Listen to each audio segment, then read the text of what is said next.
welcome back to BTN. It's been a couple of months. I'm so excited to do another roundtable, again, not literally round, roundtable discussion on the topic of classroom management. We're shooting at Highland Middle School today. Last time we were on the other side of the river, so we're trying to be even with that aspect. I'm here with Miss Dorman, Miss McMillan Dorman, Stephanie McMillan Dorman. She's the instructional coach here at Highland Middle. Also from Highland Middle, I have Andrew Maynor. He is a BT, and so he's our BT representative on the table today, and he's doing a really good job.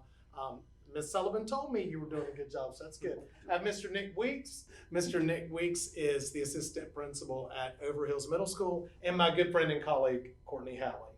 Blackburn. Courtney Blackburn, who is a recruitment and retention coach like I am for Harnett County Schools. And we're going to talk about classroom management again today, team. And we have a few questions that we're going to try to answer. These are real questions from beginning teachers in the district that we have collected. And the first question that I want to throw out to the panel today is, what are some strategies to help students keep track of missing assignments? When I was in the classroom, I mean, it was like what's the word? It debated my existence. Like it was like, you know, I mean, it was just a never ending problem in middle school, especially. But what are some strategies to help students stay on track with their missing work? One of the things that I would suggest is their agendas. Most of them receive agendas. So with them staying on track is in each agenda that they receive, it has a subject. And under each subject, put the assignment that they had for like a homework assignment or a classwork assignment if they turned it in. This is also a good way of parent communication as well, so that you can see immediately when the child gets home, hey, you had this homework assignment and did the teacher sign it? But this will be a responsibility of with the child, or you know, a contract between the child and the parent, but it's a good responsibility for the student.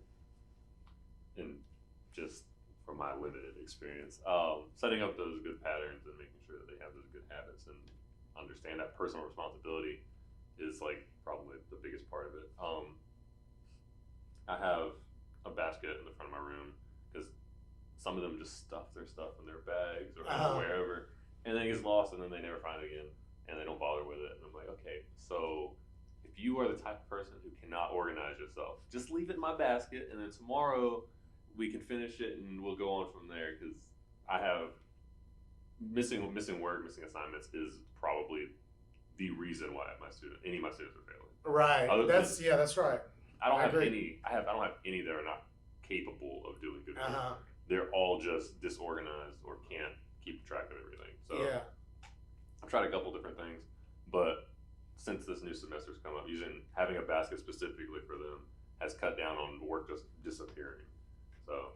Okay, and I think it's good that when we train teachers, we tell them you need a system for your late work and missing work and everything, and so it doesn't end up, if they're handing it to you in the hallway during the class change, that's probably not a good system, because then the teacher is apt to sit it down somewhere, and so I think that's a great tip, Andrew. Yeah, I was going to add that I think that in order to help students be able to keep up with their missing assignments, you first have to have a system in place for yourself to keep track of that. Yes. So if you're not keeping up with that yourself and addressing that on a weekly basis with your students, then you can't expect them to keep up with their missing assignments. Mm-hmm. So having a system in place for yourself is really important. I'm gonna add in, I'm actually combine what we've said so far too, because with the agendas, I believe in writing it down at the beginning of the week, having it on the board, and then getting students write down what assignments do each day.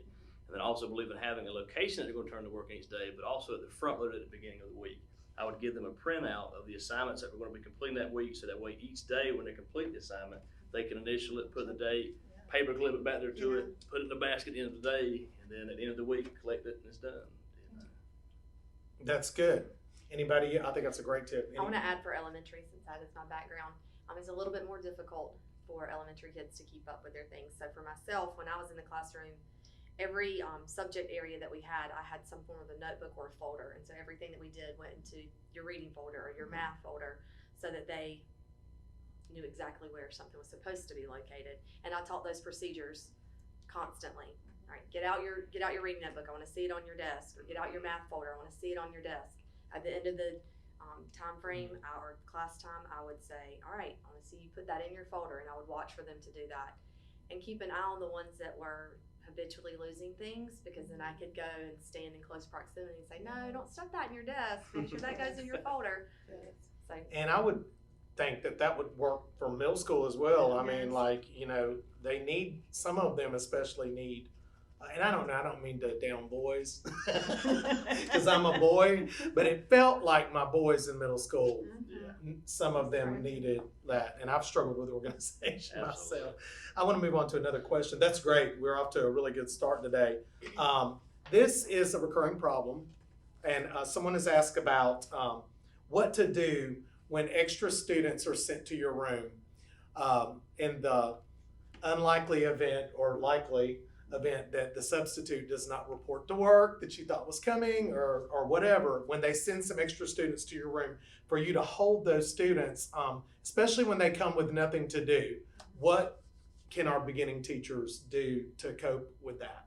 No, these students part of our team, or like It could be from your team, or it could be from the hall, or Yeah, I think one of the biggest things to consider too is that whenever they do potentially split a class up, is that they're gonna keep it on the grade level. So if it be a core class or an elective class, they're still gonna be the same grade level. So for a beginning teacher, understanding that they may not be your student, but they're gonna still need that content. So if there's nothing for them to do, I always run off a few extra copies and say, you know what, hey, participate with us, join in with it. It's not gonna hurt you. You know, it keeps them engaged, and it keeps them something they're gonna need to know for the end of the year test. I think that integrating them into whatever we're doing is probably the best way to go about it, honestly.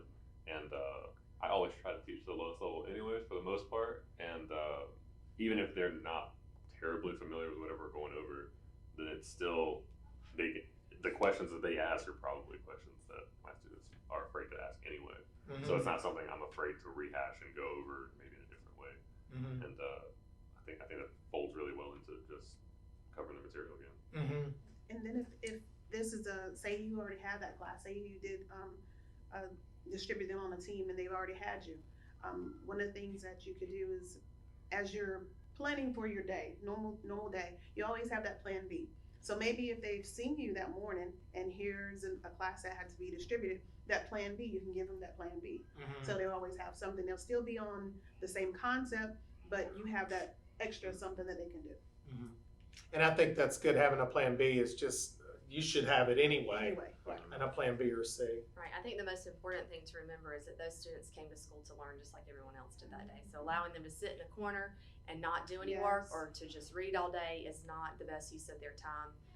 And so we need to make sure that we have something in place. And I know at an elementary level, we developed emergency sub-plans that, you know, if you couldn't be there that day and you didn't have time to prepare for it, that it was left in the office. And so maybe you would take that a step farther and have individual folders for each of your kids that had assignments in there that they could work on, that would be, you know, a review for them, or maybe if you update it regularly, whatever you've been covering, but have some form of an emergency plan in place, each individual teacher, so that it doesn't necessarily have to fall on your teammate to pick up your slack when you're not there. I actually had this discussion with my best friend today because she just started subbing, and there's nothing more terrifying for a sub than when you just run out of work, and now the students have nothing to do. So it's just that emergency backup plan is always just a saving grace. So Okay. That's good. And our next question is, none of us have ever experienced this before. I'm going to preface it by saying that. How can we foster a collaborative environment when students keep telling us we can't work together? Never heard that before, have you? the temptation's always there to say, "Oh, guess what? Now you two have to work together." Right. So I know. Yeah. I always talk to them like, because they're all about to be young adults in middle school now, and so I always tell them like, look, as an adult now, I'm telling you that you don't get along with everybody. That's just the way it is. So you have to put on your big boy pants, your big girl pants, and suck it up. And part of that comes from having the rapport that I have with my students, because they know I like to keep it real with them, and I don't needlessly punish them for things, but or put them in uncomfortable situations. And if they are having a genuine problem with someone, because it's middle school, there's gonna be drama, it's whatever. Right. I'm saying, okay, well, the room's pretty big, so you go over there and you go over there, and y'all don't have to work together. 'Cause that's what it is. And if it comes to the point where you have to work together, again, show some maturity, impress me, and just get through it, because that's what you're here for. I think it has to do with building that positive climate in your classroom. So for example, in my room, I would always say, all right, positivities. We always have positivities. Oh, well, she don't da-da-da-da. No, is that positive?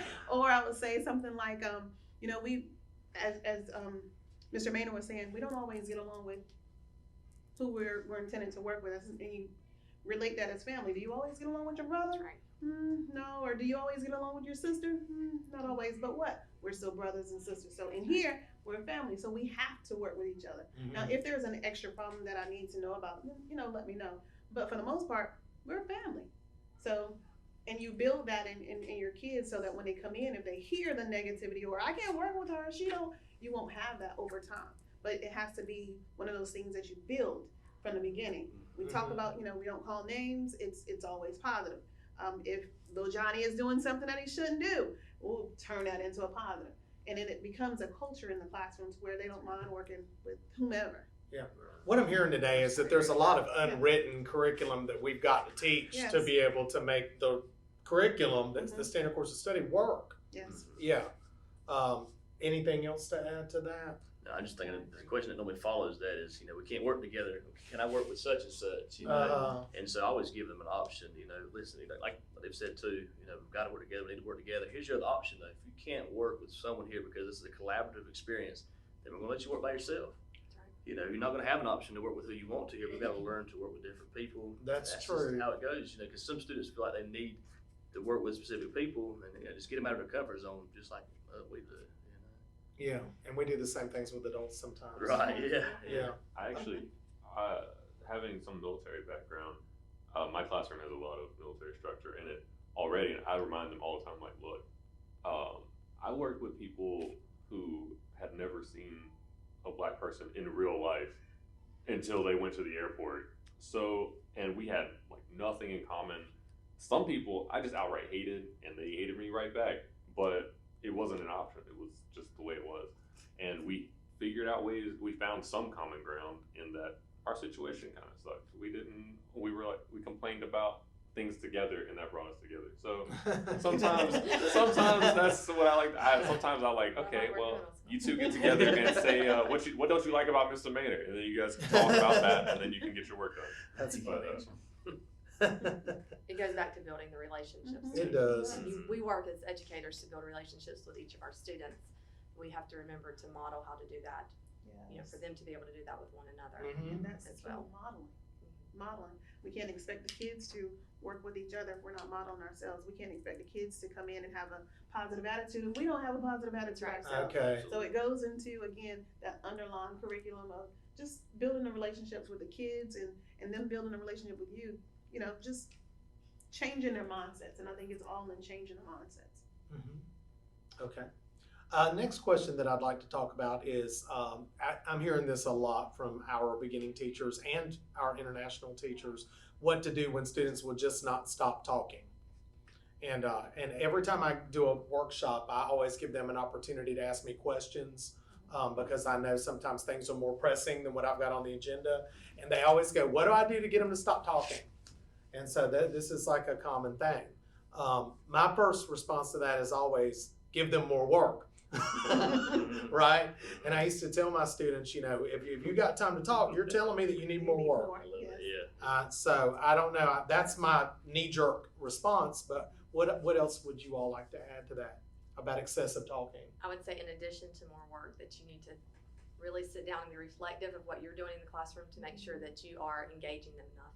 If they have the opportunity to sit and talk and that's what they want to do, then they're not engaged in what you're doing in the classroom necessarily. So take time to reflect on what you could do different with your instruction in order to grab hold of their attention.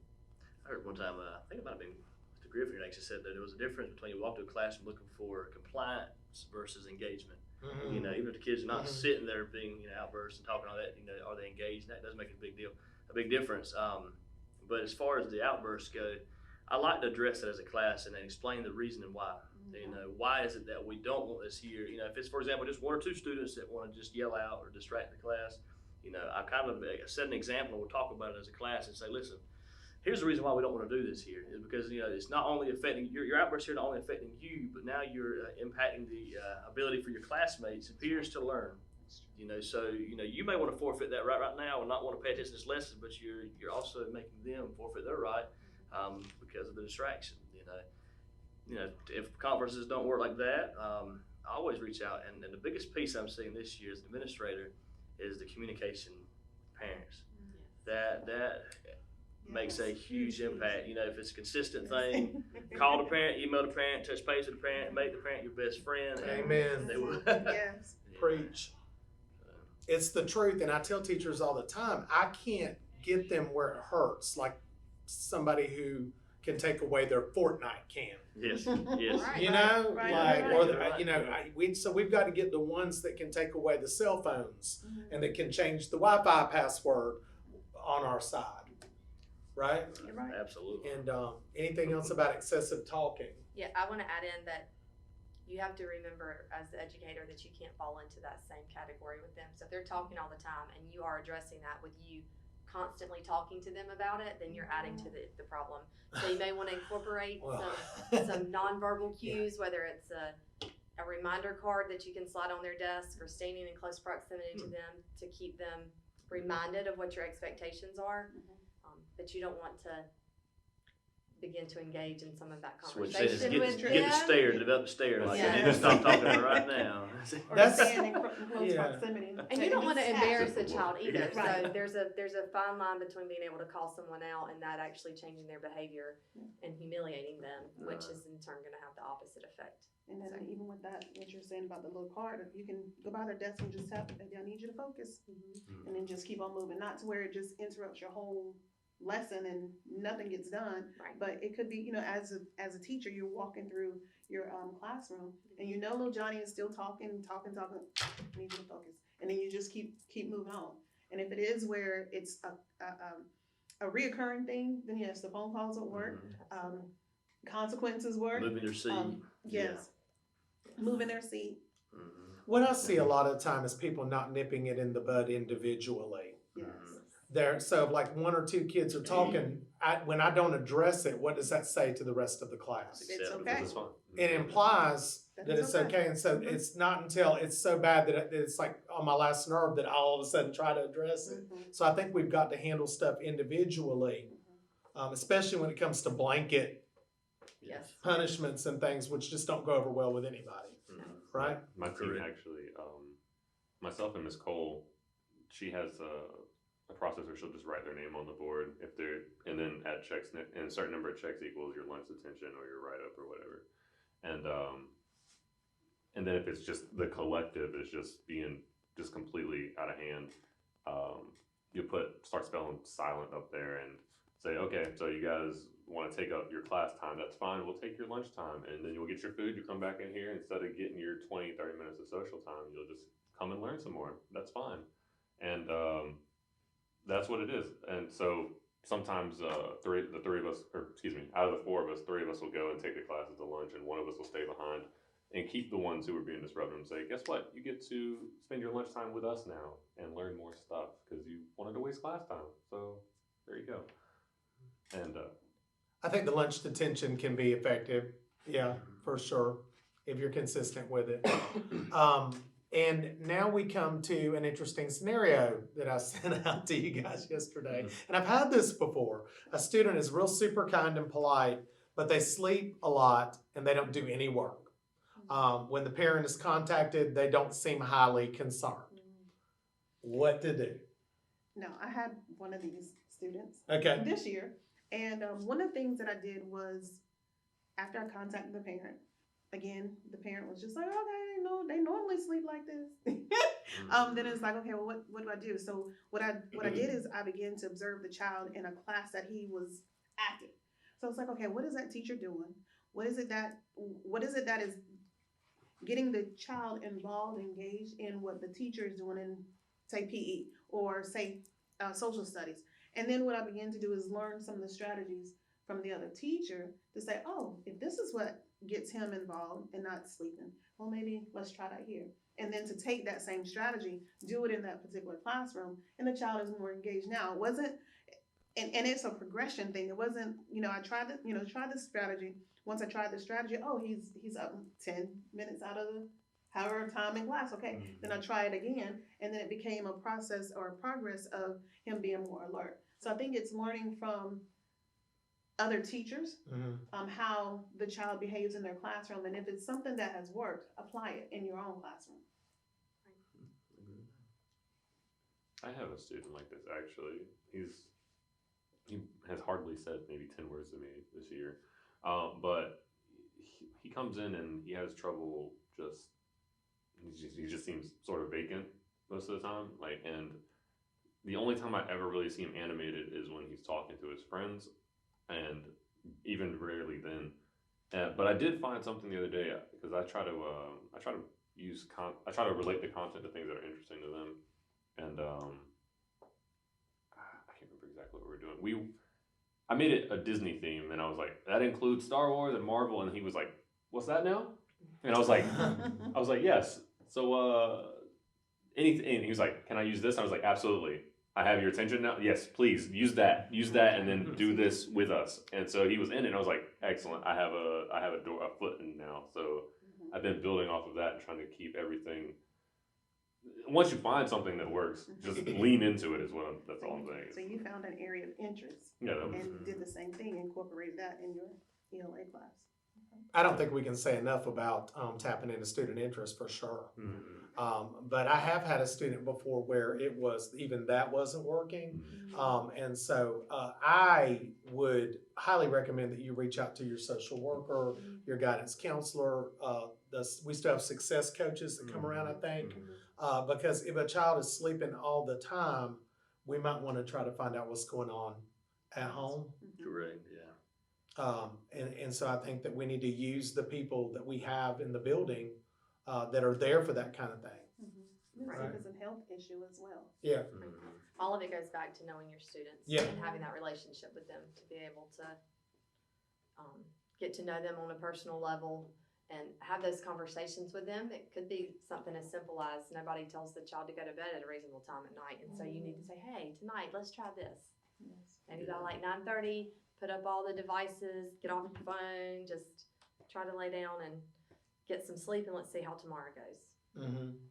Okay. Kind of coach them through some of those life skills that they might be missing. Yeah, and a lot of our students, they need that very much. Anybody have a final thought on classroom management that you would like to share with the group before we sign off for today? Be consistent.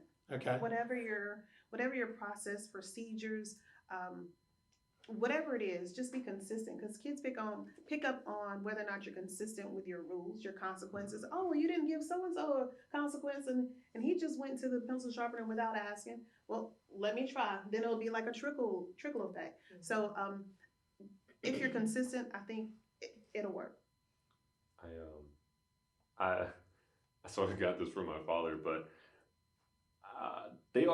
most of them are eager to please. Like, no one wants to be in the bad graces of their teacher. They all like to be liked and admired. They want you to admire them the way they admire you.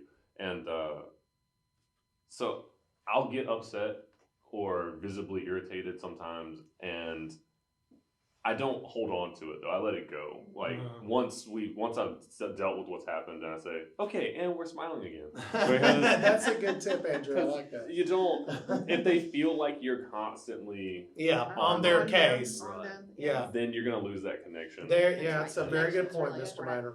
I agree. I think the biggest thing I can tell any beginning teacher is that it's the way you start is going to be the way you finish. If you start, structured, consistent, knowing your procedures and your students know it, and you can lighten up towards the end if you like, but you cannot start off light with no plan in place and try to get it, realize, it's got a little bit out of hand, let me tighten up now. It does not work like that. I've never seen a success case like that. I agree 100%. I think too, if you're having a problem within your classroom that is affecting everyone, that most likely you need to look at yourself and see what you need to do differently, and not try to pinpoint it on a particular child's behavior, but what do I need to change as the adult in the room to get this situation under control? Yeah, a lot of times we talk about things that we can't change that are out of our control, like their level that they're at, you know, with their learning when they come to you and stuff like that, and we can't control that.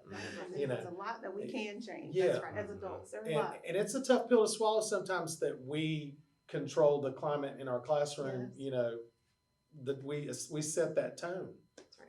Absolutely. And so I agree. I think it's great that That's we good. need to take ownership of how we're starting the day Mhm. when we come in. Yes. So, Need a bell for that. Ding, ding, ding, yeah. ding, ding. Okay. As always, I think today's been a great conversation. I want to thank you to all our roundtable participants today. I appreciate your time. If you need assistance, reach out to me, Courtney, Alicia, or Carol, and we will try to come out there and help you out. We hope you have a nice, strong finish to a school year. All right. Bye. Thanks.